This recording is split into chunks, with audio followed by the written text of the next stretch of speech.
When I was a kid, I hid my heart under the bed because my mother said if you're not careful, someday someone's gonna break it. Take it from me, under the bed is not a good hiding spot. I know because I've been shot down so many times I get altitude sickness just from standing up for myself. When I was a kid, I could fill a bookshelf with every different way they would tell me how not to play. They'd say it's time to start putting childish things away. And I was like, fuck you. This is Skeletor. But more and more they made me believe that our hearts are like door knocks, and that's where we get the sound of the beat. And I'll never get to meet the man inside me if I can't stand still long enough to be there. I'll never make it anywhere if I keep running away. I'll never know myself if all I ever do is play Nicky Nicky Nine Doors. They ask, don't you want to be a man?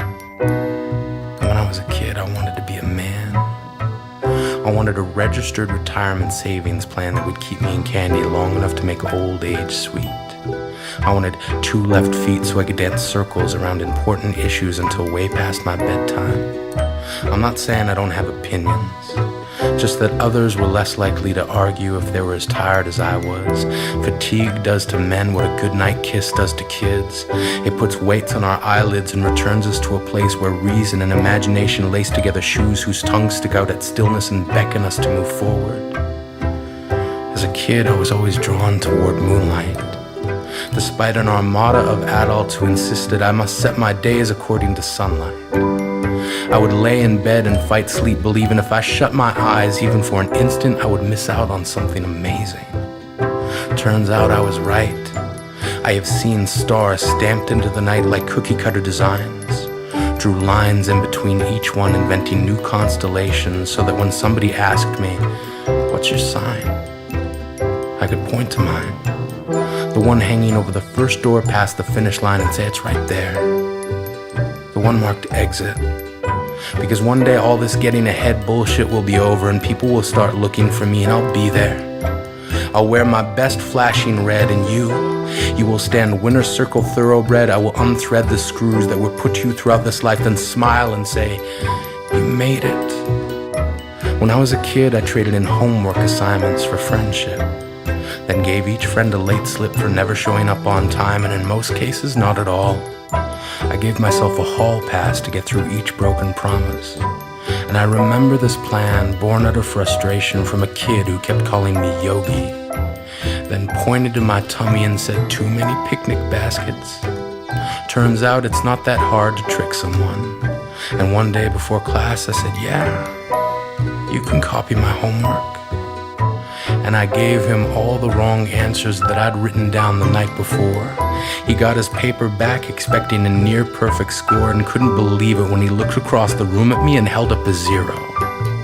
I know I didn't have to hold up my paper of 28 out of 30, but my satisfaction was complete when he looked at me puzzled, and I thought to myself, smarter than the average bear, motherfucker. When I was a kid, I slid love letters through the slots of lockers that belonged to my secret crushes, built paintbrushes from the tiny hairs that stood on end every time I saw them, my brain stem finally blooming into thoughts. I connected dots and made masterpieces, each brushstroke a thesis dedicated to the explanation that you, not knowing who I was only because anonymity made it easier to be brave. I dipped my brush into a tidal wave of I hope this will one day wash over me. I can guarantee, if you've ever had a secret admirer, it was someone very much like me who loved someone very much like you. It was someone who wanted to tell you how much you meant, how every second we spent thinking of you was simply the cost of getting us through the hard times. We saved nickels and dimes hoping our first date would be with you. Through the discipline of love, we gave up comic books and video games. I promise you, every guy I've ever met remembers the names of the ones they loved first, that our thirst for love continues as we cross the deserts of maybe, believing we will find an oasis of yes. We acquiesce. Yes, we probably should have just said something, but we were chicken shit. We lit the fuses of our hearts and exploded every time you walked on by.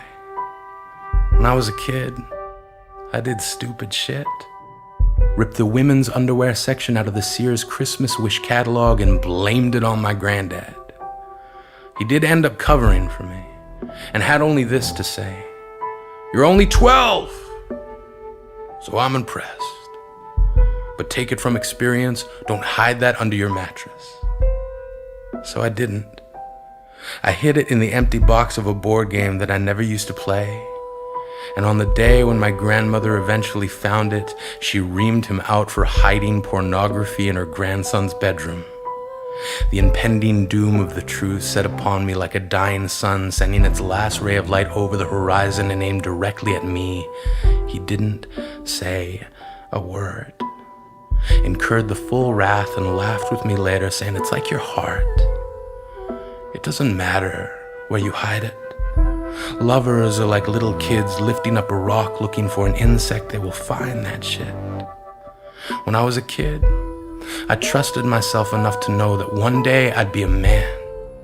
One day I'd have a childhood for a past and a future for a backup plan. That every gauntlet I ever ran was a potato sack race in which time would chase me further toward an ending. I am bending myself back to the beginning, reminding myself there is no winning any race against yourself. Slow down. And when the kid in you falls, turn around.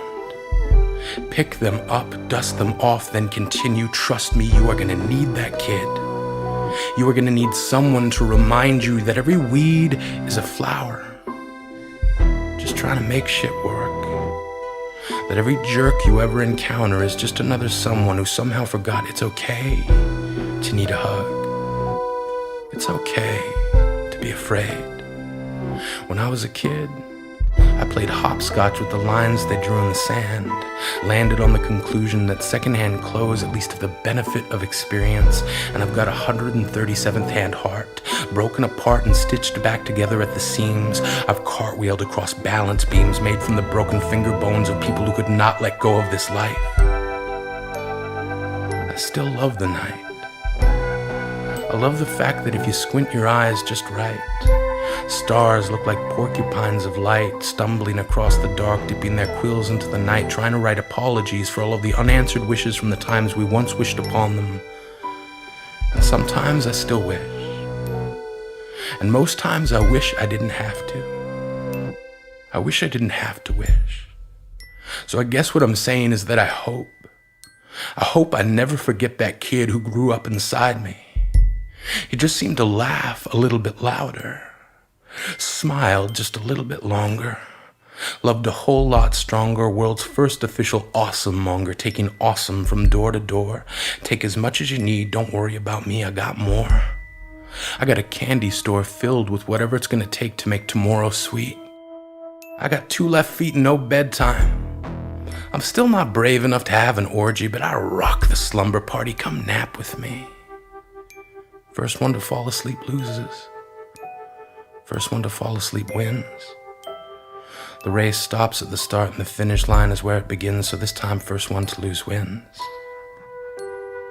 I know we never meant to turn our hearts into garbage bins. It was an accident.